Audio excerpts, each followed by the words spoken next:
The Weekly, hosted by the editors of Pro Builder and Pro Remodeler, starts now. I'm here with Valueless, president of Otogawa-anschel Design Build, and the recent author of an opinion piece on ProRemodeler.com called Free is a Four-Letter Word. Michael, thank you so much for joining us. Thanks for having me. So if you guys haven't seen or read the article, it is, I don't want to lead off by saying it's controversial. It is a well thought out, well-written piece about design deception, sort of. Well, actually, it's more deception of free services and the offer of fees credited back. So the idea that there are certain deceptive practices, not that necessarily all are deceptive, but they have a tendency towards deceptive practices.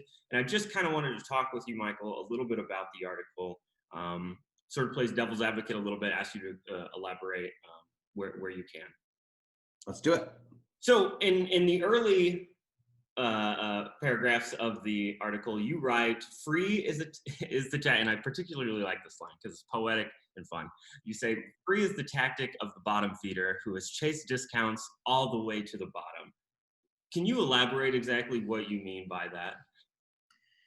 Yeah, I think, so you're trying to get more business, and so you say 10% off, or you say 20% off, and pretty soon you find yourself at free, right? You know, anything to get that person in the door, to lock them down, to get a minute of their time, and you basically, you've made yourself so valueless. Right, you're just another one of those, kind of scum-sucking bottom feeder, used car salesman, remodeler people who will do anything and say anything to get your business. So you describe, free services and fees credited back as basically deceptive. Do you think there are times ever where those sort of deals can be worked into your business? Because some of the comments we got on the website was, okay, yeah, there are deceptive ways to do these, but there's also more honest ways to do these. Are you a blanket, these are deceptive practices fundamentally, or do you think there's a way that you can engineer them to be open and honest?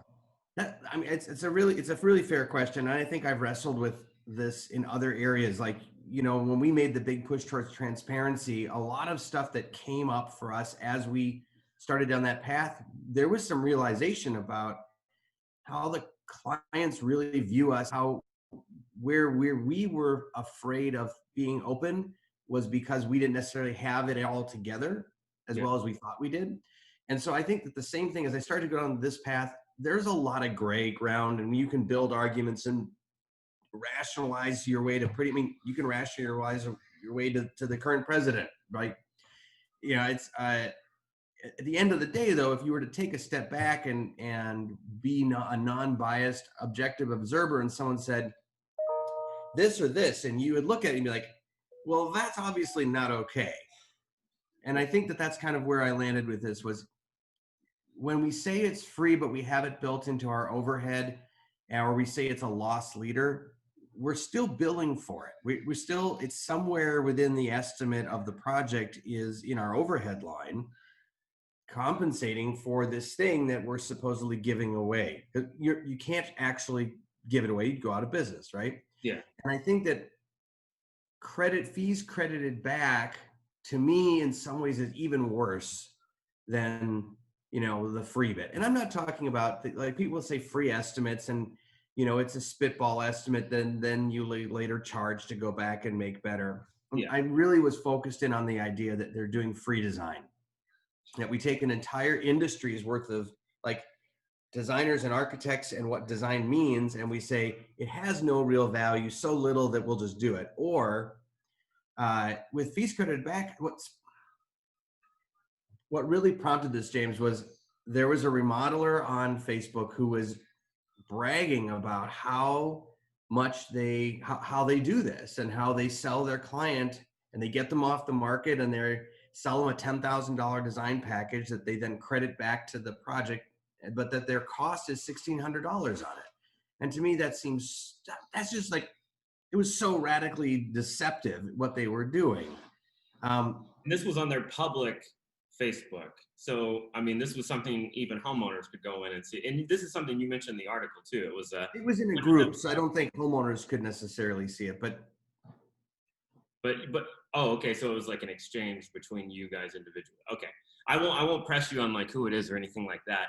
But in seeing that, so in the past I've looked into advertising and sort of what the regulations are there for companies in terms of kind of claims they can make. For instance, like claiming you're number one in something specific. If it's like attributed to an actual organization, you can get in trouble if you're lying about it. But for this kind of sneaking the prices into your overhead, as far as you know, is that an illegal practice or is that just something that's a lie?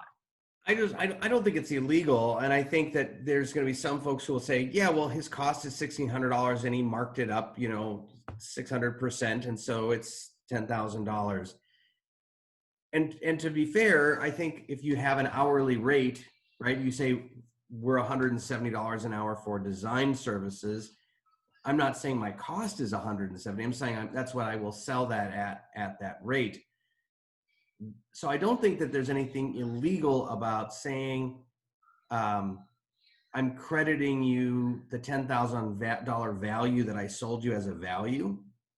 Where I think that it gets sketchy is in saying to the client, I'm crediting back $10,000 to the project when you're not actually crediting $10,000 back to the project, right?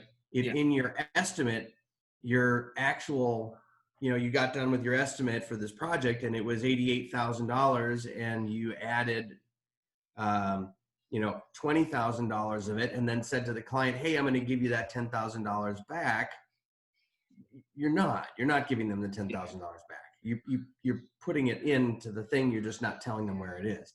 And I think somebody who's doing fees credited back would be unable to offer a transparent estimate because somewhere in the estimate, there'd be a line that reveals that, oh, in fact, we are still actually billing you for all the design work that we did. I think that is a great segue into a line that you say, which is, well, it's more of a question that you sort of prompt at the reader, which is where is the moral compass of this industry pointed? And that's a good question. It's also incredibly hard to answer. Morality is very tough to define. So as someone who's obviously given this some thought, where exactly do you think the moral compass and remodeling should be pointed? And if you can you articulate that into like an actual response? I think we all strive to be good people. We strive to do the right thing. We strive to take care of each other. And I think that when there are bad actors and people who abuse the system, that's something that we can all agree that's not healthy for the industry, the economy, society, et cetera, right? I think as an industry, sometimes we could become complicit in business practices because they've become accepted.